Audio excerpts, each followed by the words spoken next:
Hey students! Today we are going to review the 6 steps to an introduction and the 6 steps to a body paragraph. We did this in class with a model essay, so if you need some review, here's where you need to focus. Alright, so our first step is a creative title. If you look at this example, we have Liar Liar, Pants on Fire. So that is step number 1. Make sure that you do not just title your essay literary analysis or character analysis or the title of your short story. The next step is step number 2, which is your attention getter. Currently, I am underlining the attention getter of this essay. It is the first 2 sentences.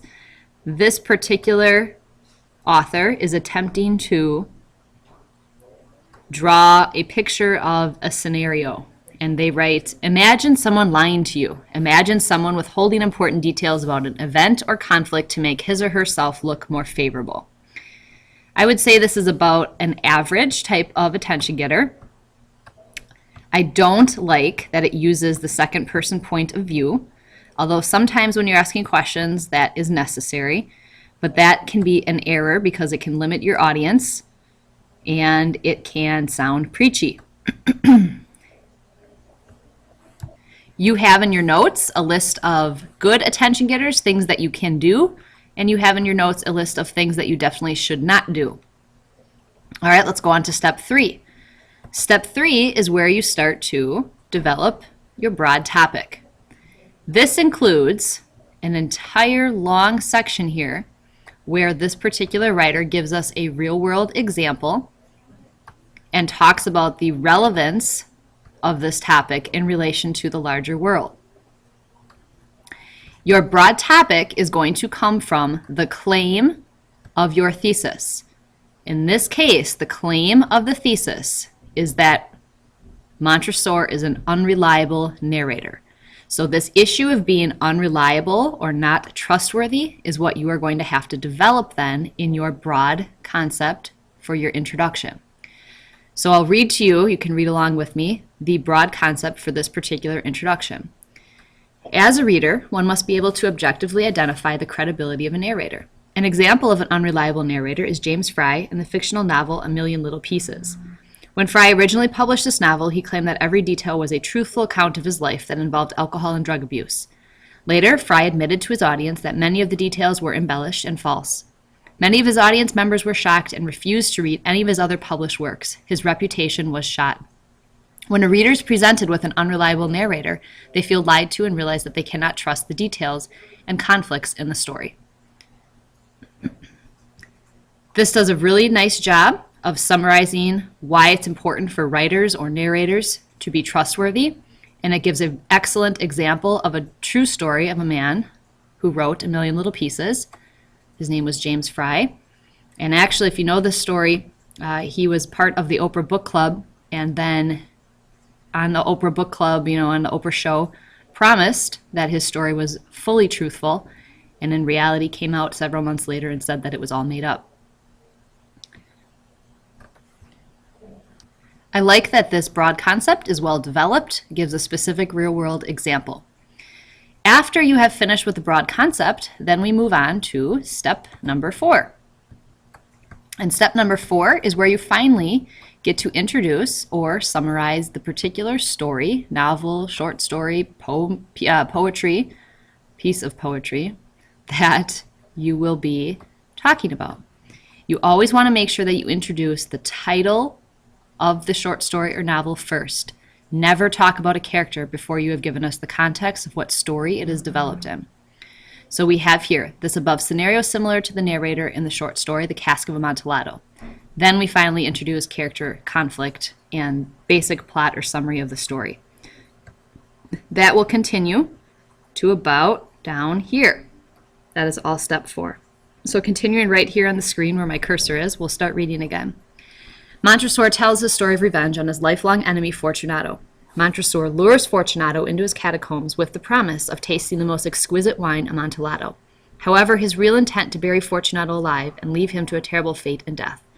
You'll notice we have some typos here. This is the student paper, just kind of proving to you that even though you revise, sometimes those things are left out, so be paying close attention to them.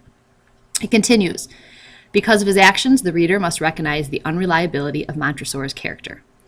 So we have now moved on to our fifth step in an introduction, which is our transition sentence. And our transition sentence is going to link the specific character that we're going to focus on to the original claim that we were making and the broad topic that we were discussing earlier. So we do that by linking unreliability specifically to Montresor's character. And then finally, we can go ahead and we can end with step number 6, which you all know well at this point, is our thesis statement. And if you recall, a thesis statement has topic, claim, and reasons in order to write a quality argument. So our topic here is Montresor. Our claim or argument is what we pointed out earlier as unreliable narrator. And then we have 3 reasons that support the idea that Montresor is unreliable. Those 3 reasons are going to be developed into your body paragraphs. When you become more advanced writers and you're having more than 3 reasons to develop your essay, eventually you're just going to get rid of those reasons altogether. But that's something to focus on at a later time. All right, at this point in the lesson, we're going to move on to the body paragraph. The first step to a body paragraph is easy. You need to have a transition word or phrase. Remember, these are introductory clauses, so you will need to have a comma following them. Owl Purdue has a list of hundreds of transition words and phrases for you to choose from. So if you would like more examples than what you have in your notes, please visit owlpurdue.com and type in their search box, transitions. The second step to a body paragraph is that you have a quality topic sentence. Your topic sentence needs to restate the claim from your thesis, and then it will focus on either the first reason for the first body paragraph, the second reason for the second body paragraph, or the third reason for the third body paragraph. So as you can see in this topic sentence, it reads, to begin, Montresor is an unreliable narrator because he is obsessed with revenge. You will notice that unreliable narrator is the original claim from your thesis, so it needs to be stated again. And then we have the first reason, which was right here, after the actual claim itself. In the revision process, it will be important to work on sentence and word variety so you're not saying it in exactly the same fashion, so keep that in mind. Step number 3 of a body paragraph is that you are going to do what we call setting the stage. You are going to summarize the part of the story that you are about to give textual evidence from. This just sets up the story so that we know what is going on at that moment in the text right before the character says something, does something, or the narrator's voice indicates something. So at this point of the paragraph, the author writes, at the start of the story, the reader immediately senses this obsession because of Montresor's diction. He is indeed so obsessed with revenge that he fails to tell the reader the actual reasons behind wanting revenge on Fortunato. Step number 4 of the body paragraph is to go ahead and finally get to your textual evidence. The textual evidence is used to support the reason, but it's actually meant to argue the original claim of the thesis statement. So we need to make sure we do a couple of things with textual evidence. We need to lead into it. That can be done with an introductory clause and a comma, or you can do it where you work it into the syntax of the sentence, such as the other examples that I'm underlining here. Make sure that you are using textual evidence that fully supports the argument of your thesis. Don't pick random quotes or actions that the character commits. Make sure that they actually fit into the context of your argument. So the example here is, the first 2 paragraphs of Poe's story uses such words as avenge, retribution, and immolation. Montresor even admits that he must not only punish, but punish with impunity. He later states, my smile now was at the thought of his immolation. There's a few things here that this author did really well. First of all, they have excellent transitions into the textual evidence. It's flawless. It's very smooth. There's no choppy moments where you are stumbling trying to figure out what is the text and what is the author's voice. All direct quotes have quotation marks around them, and you'll notice the in-text citation. Remember, this is called an in-text citation right here.